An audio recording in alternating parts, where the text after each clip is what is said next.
በየትኛውም የህይወት ምህዋር ወደ ኋላ ወይንም ወደ ጥፋት እንደመመለስ አስቀያሚ ነገር የለም። ይህንን የምትሰሙት ደግሞ በአንድ ወቅት የሆነ እውነት ብዙዎችን የሚያስደንቅ እውነተኛ ታሪክ ነው። አንዲት መነኩሴ የነበረች እናት ሴተኛ አዳሪ ሆና እንደነበር የማሳያችሁ ታሪክ። የተወደዳችሁ የቻናሌ ቤተሰቦች እዚህ ታሪክ ውስጥ መውደቅ መነሳት ለታላቅ ዓላማ መብቃት አለበትና ለጥቂት ደቂቃ ጆሮአችሁን ታውሱኝ ዘንድ ግብዣዬ ነው። ሰላም ይኑረን፣ ተስፋን አንጣ። ውዴ ቻናሌ ቤተሰቦች እንደምን ሰነበታችሁ? አብራችሁን ትቆዩ ዘንድ ግብዣዬ ነው። ሰናይ ቆይታ። መነኩሲቷ ማርያ በሰይጣን ፈተና ወድቃ ምንኩስናዋን ጥላ ሴተኛ አዳሪ ሆነች። ጻድቁ አባ አብርሃምም እርሷን ለማዳን የምንኩስና ልብሳቸውን ለውጠው የወታደር ልብስን ለበሱ።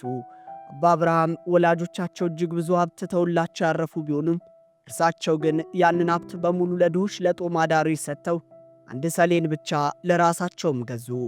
በታላቅ ተጋድሎም ሆነው 10 ዓመት ተቀመጡ። ጳጳሱም የአባ አብርሃምን ጸጋ ተጋድሎ አይቶ ቅስና ከሾሟቸው በኋላ አስተምረው እንዲመልሷቸው ወደ አረማውያን ዘንድ ላኳቸው። አረማውያንንም ሲያስተምሩ ክፉዎች ይዘው እጅግ አሰቃዩአቸው። በሕይወት እያሉም ቆፍረው ቀበሯቸው። ነገር ግን አምላካችን ቅዱስ እግዚአብሔር አዳናቸው። ከእነርሱም ጋር ሲጋደሉ 10 ዓመት ከኖሩ በኋላ ሁሉን አስተምረው አጠመቋቸው። ወላጆቿ በ6 ዓመቷ የሞቱባት ማርያም የምትባል እህታቸውን እስከ 20 ዓመቷ ድረስ ፈሪሃ እግዚአብሔርንና ትሕትናን እያስተማሩ በሚገባም አሳደጓት። ሰይጣንም አባ አብርሃምን ፈትኖ ሊጥላቸው ብዙ ጊዜ ሞከረ ቢሆንም እሳቸው ግን ሁልጊዜ በትሕትና ያሸንፉት ነበር። አሁን ግን በዚች ብላቴና ላይ በቅናት ተነሳባትና በፈተና ጣላት። ከአንድ መነኩሴ ጋር በመዋደድ ንጽሕናዋን እንድታጣም አደረጋት። አባ አብርሃምም በዚያች ሌሊት ከይሲር ግቢቱን ሲውጣትና ከጥቂት ቆይታ በኋላ እግሩ በታች ሲተፋት በራእይ ተመለከቱ። ሰይጣንም በፈተናው እንድትወድቅ ካደረጋት በኋላ ልብሰ ምንኩስናዋን ጥላ ወደ ሌላ አገር ሄዳ እንድትሄድ አደረጋት። አባታችንም እህታቸውን ከቦታዋ ሲያጧት ደንግጠው ስለ እርሷ በለቅሶ እግዚአብሔርን ጠየቁት። ኮራት በኋላም ያለችበትን ሰምተው የምንኩስና ልብሳቸውን ለውጠው የወታደርን ልብስ ለበሱ። ፊታቸውንም ተከናንበው ማርያ ወዳለችበት ሄዱ። ሴተኛ አዳሪም ሆና አገኟት። እሳቸው ለርካሽ ተግባር የሚፈልጓት መስለው ለአሽከሯ ብርና ወርቅ ሰጥተው ማርያ ወዳለችበት የውስጠኛ ክፍል ገቡ። በሩን ከውስጥ ከዘጉ በኋላ ራሳቸውንም ገለጡላት።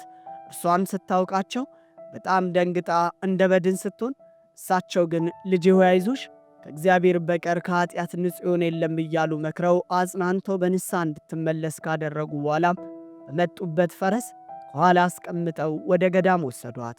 ማርያ ከበዓቷ ገብታ ማቅ ለብሳ እየተጸጸተች ብርቱ ተጋድሎዋን ጀመረች። ሌሊትና ቀን እያለቀሰች ትሕርምትን በማብዛት በጾም በጸሎት እየተጋደለች 5 ዓመት ኖረች። ቅዱሳንም በፊቱ ያለውን ብርሃን እያዩ እስኪያደንቁ ድረስ ተጋድሎዋን ፈጽማ ነሐሴ 5 ቀን በሰላም አረፈች። አባ አብርሃምም በዘመን ሁሉ በጥርሱ ስቆ በከንፈሩም አልባሌ ነገርን ተናግሮ አያውቅም። የክርስቶስን ሕማም እያሰበ እንባው ያለማቋረጥ ሲፈስ ኖረም አረፈ። ረድኤት በረከታቸው ይደርብን፣ በጸሎታቸው ይማረን። መነኩሲቷ ማርያ በሰይጣን ፈተና ወድቃ ምንኩስናዋን ጥላ ሴተኛ አዳሪ ስትሆን፣ ጻድቁ አባ አብርሃምም እርሷን ለማዳን የምንኩስና ልብሳቸውን ለውጠው የወታደር ልብስ እስከ መልበስ ደረሱ። እኛስ ምግባር ጎሏቸው ኃጢአት አሳድፏቸው ከቤቱ የራቁትን አስተምረን አጽናንተን ለመመለስ ምን ያህል ሰርተናል? በክህደት ጦር ተወግተው በጥርጥር መንፈስ የሚታወቁትን አስተምረን ለመመለስ ምን አስተዋጽኦስ አድርገናል? ክርስትና ስለ ሌላው ማሰብ ነው። መንፈሳዊነትም ስለ ወንድምና እህት መጨነቅ ነው።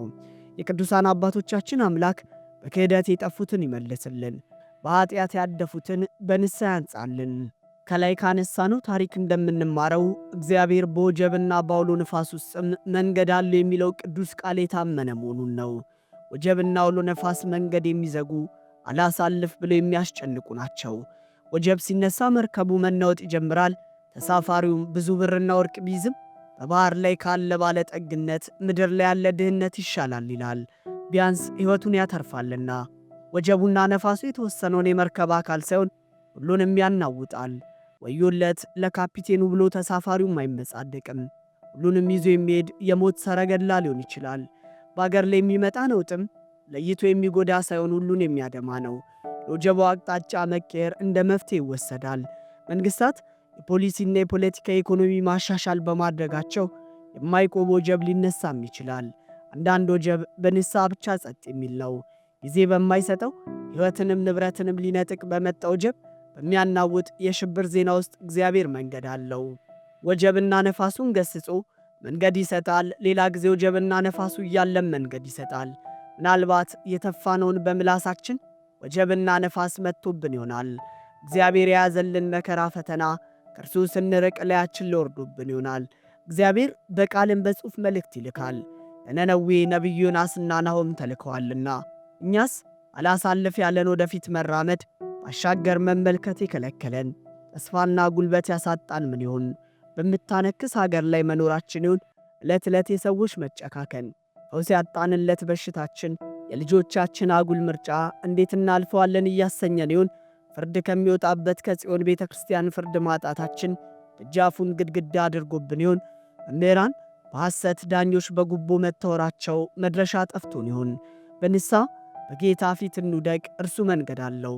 አይዟችሁ የከበደን አይከብደውምና በእግዚአብሔር አሳላፊነት ደስ ይበለን። አንዳንድ ጊዜ ታዲያ በአፍ ያመኑትን ሃይማኖት በሥራ መካድ፣ የመሰከሩለትን እውነት መልሶ መጣል ፈተና ነው። መነኩሴዋ ማርያም እንዲህ ዓይነት ፈተና ገጥሟት ነበር። እኛም ውጤትን እያሰቡ ማገልገል፣ ምድራዊ ዋጋን እየሻቱ በእግዚአብሔር ቤት መመላለስ ፈተና ነው። እየበሉ መራብ፣ እየጠጡ መጠማት፣ ተቀብሎ እንዳልተቀበለ ማጉረምረም፣ ያለውን ከጎደለው አለማወቅ ፈተና ነው። ለእውነት አንቀላፍቶ ለስሜት ታማኝ መሆን ፈተና ነው። መልካሙን ሰው አጠልሽቶ ማየት፣ ንጹሕን ወገን መጠራጠር፣ በጎ ንግግርን በክፉ መተርጎም ፈተና ነው። ሰውን በጉልበት መልካም አደርጋለሁ ብሎ መነሳት፣ ትላንት ባደረጉት መልካም ነገር መጸጸትም ፈተና ነው። ስለማናውቃቸውና በመለኮት ፊት ስለማንከሰስባቸው ሰዎች አስተያየት ሲሰጡ መዋል፣ ስለማንም በጎ መናገር አለመቻል ፍጹም ፈተና ነው። በየደረሱበት መስገድ፣ አምልኮን እየወደዱ የሚመለከውን አምላክ አለማወቅ ፈተና ነው። እንዴት እኔ ይህን አደርጋለሁ ብሎ መመጻደቅ ለቁጭት እንጂ ለንስሐ ለመብቃት ፈተና ነው። እግዚአብሔር የከደነለትን የወንድምን ገመና ማውጣት፣ በሌሎች ምስጢር መሳለቅ፣ በፍቅር ቀን ለጠብ ቀን ብሎ መረጃ መያዝ ፈተና ነው። በአማረ ፊት የተቀበሉንን ክፉን ቀን ያሻገሩንን ረዳቶች መርሳት፣ መመሪያን ትቶ መሪን መከተል፣ ማምለክን ፈልጎ እግዚአብሔርን ለማወቅ አለመፈለግ ፈተና ነው። ይሙትም ይዳንም ሲባል ማጨብጨብ፣ ለሕሊና ትቶ ለሆድ ማደር ፈተና ነው። ሰውየው የኮራበትን ክፋት አለማመን፣ ዝንጀሮን አቆነጃለሁ ብሎ ቀለም መጨረስ ፈተና ነው። ውድ የቻናሌ ቤተሰቦች እግዚአብሔርን እንዲበሉት ተቃራኒዎች ለዘላለም አይታረቁም። አንተ ግን መስማማት ይቻላል። እውነትን የሚቃወሙ ሐሰትን ያበዛሉ። አንተ ግን የመረራቸውን እውነት ልታጣፍጥላቸው ይቻላል። በገዛ ነፍሳቸውን የተጋቡትን መመለስ አይቻልም። አንተ ግን የሰይጣንን ሽንገላ ድል ልትነሳላቸው ይቻላል። ነፍሶችን መማረክ በሥጋ አቅም አይቻልም፣ በፍቅር መሳብ ግን ላንተ ይቻላል። የቤተሰብን መዝረክረክ በቁጣ ማስተካከል አይቻልም። አንተ ግን ሁሉን ወደ ልቡ መመለስ ይቻላል። ሳይሰሩ መኖር አይቻልም። አንተ ግን ዕውር አሞራን መቀለብ ይቻላል። ኃይለኞችን መቅረብ አይቻልም። አንተ ግን ጨካኙን አዛኝ ማድረግ ይቻላል። ባለንቱት ማድረግ አይቻልም። አንተ ግን ሕይወትን መለወጥ ይቻልሃል። ሚስትን ማለዘብ አይቻልም። አንተ ግን በቅድስና መሸለም ይቻልሃል። የተቆረጠን ቅርንጫፍ መቅጠም አይቻልም። አንተ ግን ለሞት ሕይወት መስጠት ይቻልሃል በሉት።